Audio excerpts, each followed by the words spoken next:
Pterodactyl here, and today we're going to bust open that transmission from the held hauler. So you remember I broke the held hauler at the end, hot rodding it, which I shouldn't have been doing.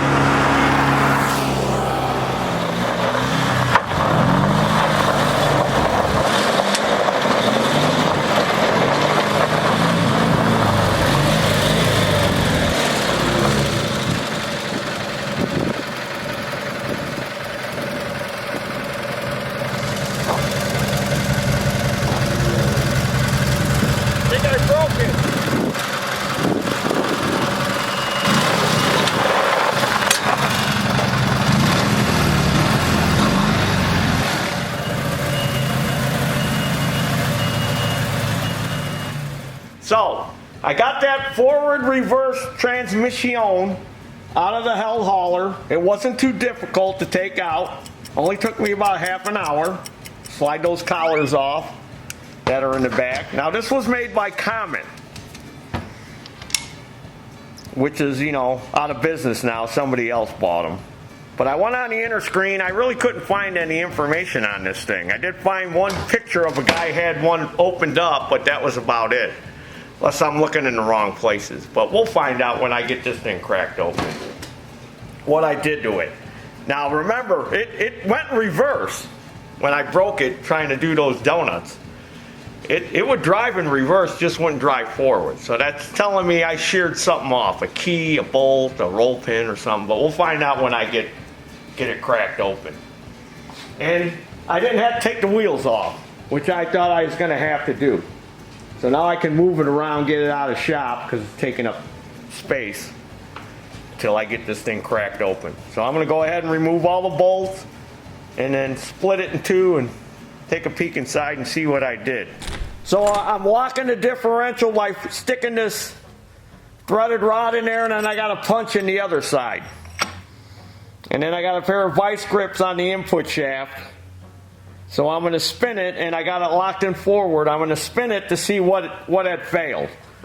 Like I said, it goes in reverse. So here, see?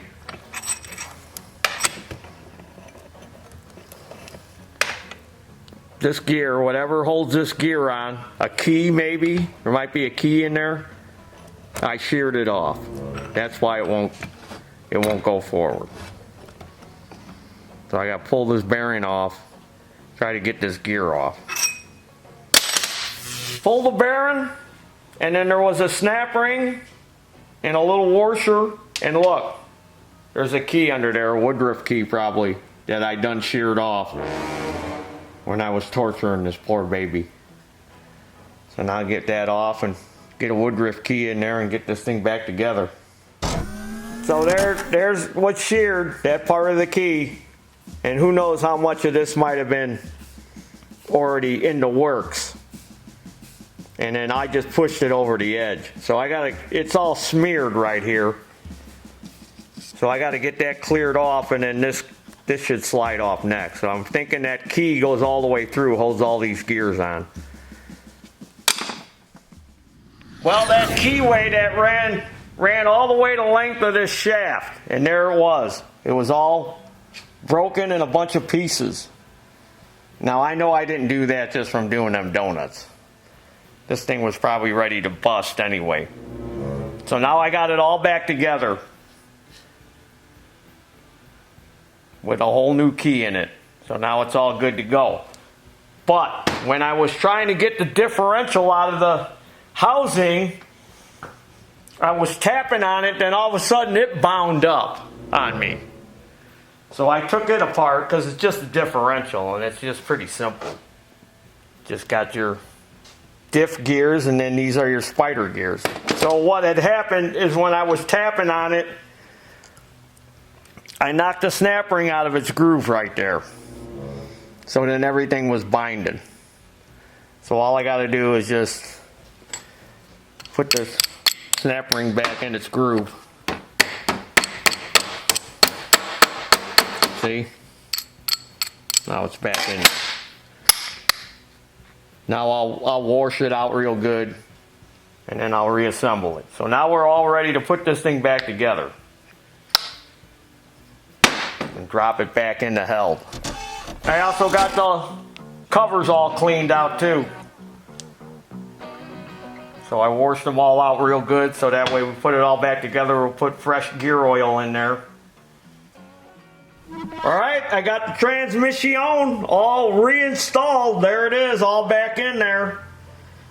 So these skid plates under here are removable, so you can get at those little axle couplings. And they had some nuts and bolts holding them on there. So it was kind of hard to get at those nuts back there. So I was fumbling around with those nuts. So I put those nut certs or nut rivets in there. You may have seen me use them before, but if you're new to our channel, you might want to get that nut rivet tool or nut cert tool. So now all I had to do is just put the bolts in from underneath. So if you don't know what that is, here it is right here. This is the one I bought. They got all different ones with all different sizes that you can do, and this is the nut rivet. And there's threads in there. So it's for adding threads to sheet metal. So since that's sheet metal down there, I put 4 of them on there. So now when I want to remove those little bash plates on the bottom, those skid plates, it's easy for me to take it off. I did that all over this thing. Wherever there were nuts backed up on there, I put those nut rivets. Here's some more I did. See if the cameraman can see them right here.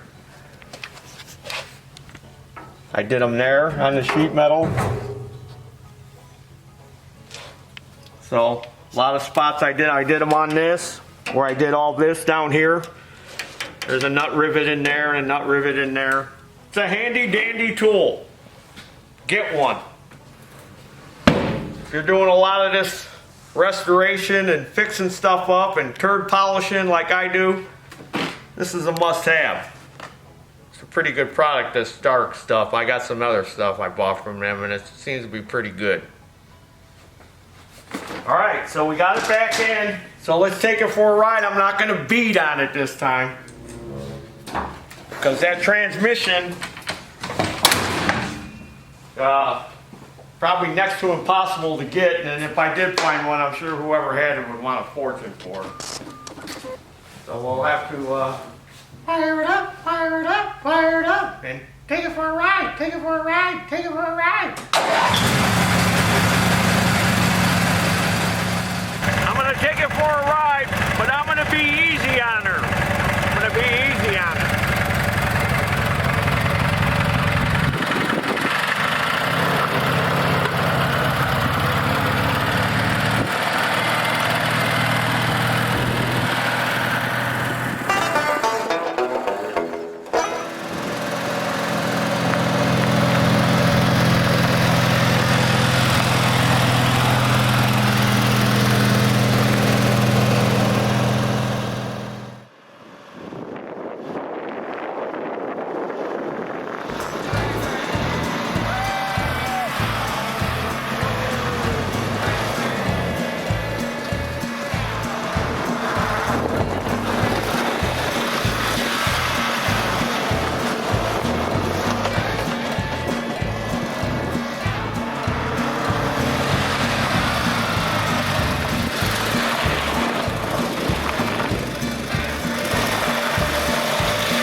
Drive around like an old man with his turn signal on, did you?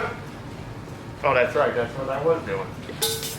So, subscribe to this YouTube channel, Taryl Fixes All. I'm Taryl. And follow me on Facebook and Instagram. I almost forgot what to say. Follow me with your held haulers. You got a held hauler, I want to see it. Follow me on Facebook and Instagram. I know there's a bunch of them out there and people are fixing them up. Go to our web store, buy some Taryl Apparel. We got all kinds of stuff there. And as always, there's your dinner. Woo! Blew the trans and then fixed it. Woo! Got kind of scary there for a minute. Thought, man, I hope I didn't ruin that thing. And I would have had to come up with a whole new different kind of drive system. But I'll take it easy on it now. It's going home. It's going home now. I'm taking it home. It's going home. Update. Held hauler. More improvements. Boy, I just keep going and going and going on this thing. Every time I turn around, I'm adding more stuff. So now I've added a monitor and a backup camera. The only difference is I've got it wired so it's on all the time. So now it's like a rear view mirror for me. So I can see who's behind me. Even though I got these little motorcycle mirrors, this is a little bit better. So look at that. Now I got a monitor so I can see behind me while I'm driving. That's one of the cheap ones. They work pretty good. Like 26 bucks. Then I added this to hold my hedge trimmer. Made that out of a piece of channel and some flat stock. And then I added a piece of rubber down here to kind of keep it from scratching up all the nice work I did to it. Then I added these tool holders that you can buy at the hardware store. So I can hold rakes and shovels and brooms when I'm doing yard work. I added this little thing. I had this U-bolt laying around, so I thought, you know, maybe I'll just put, I don't know what I can put in there, but I could stick something in there if I have to, or tie something off to it. So I thought, you know what, I'm just going to stick that on there. So here's the camera where I mounted the camera. Now when I looked this thing up online, it said it had infrared lights on it. Well, those aren't infrared lights. They were white LEDs and they were blinding. So I took my red paint pen and painted them red. So now it's like a tail light. Because I didn't want that bright white light on while I'm driving it, especially if somebody comes up behind me on the street. So I painted it red with Mr. Paint Pen, Mr. Red Paint Pen. Then I added this for my chainsaw, which I just took a chainsaw scabbard, drilled some holes in it, and put some blocks to space it off. So I can, this is a 16-inch saw. I can put up to a 20-incher in there. And then I thought I need some more storage. So look at this. This worked out perfect. This is one of those little caddies for like soda pop. And I like it because it's got holes in it, so any kind of snow or water will pass right through, but yet I can put some tools in there, a little 1-gallon gas can. Then you got some straps you can strap across. You know, you got all these points to strap to. Looks like it was made for it. So I think I'm done, but you never know. I'll keep adding more stuff to it as I find more uses for it. So there's your dinner. There's my held hauler. I want to see your held hauler. You got held hauler out there? I want to see what you did to yours, or maybe I've inspired you to do some of this stuff to yours. Maybe you thought, hey, that's a good idea, Taryl. Or maybe you got some ideas that you did to yours that I could see and I can go, hey, that's a good idea. I'm going to do that to mine. Now all I got to do is haul.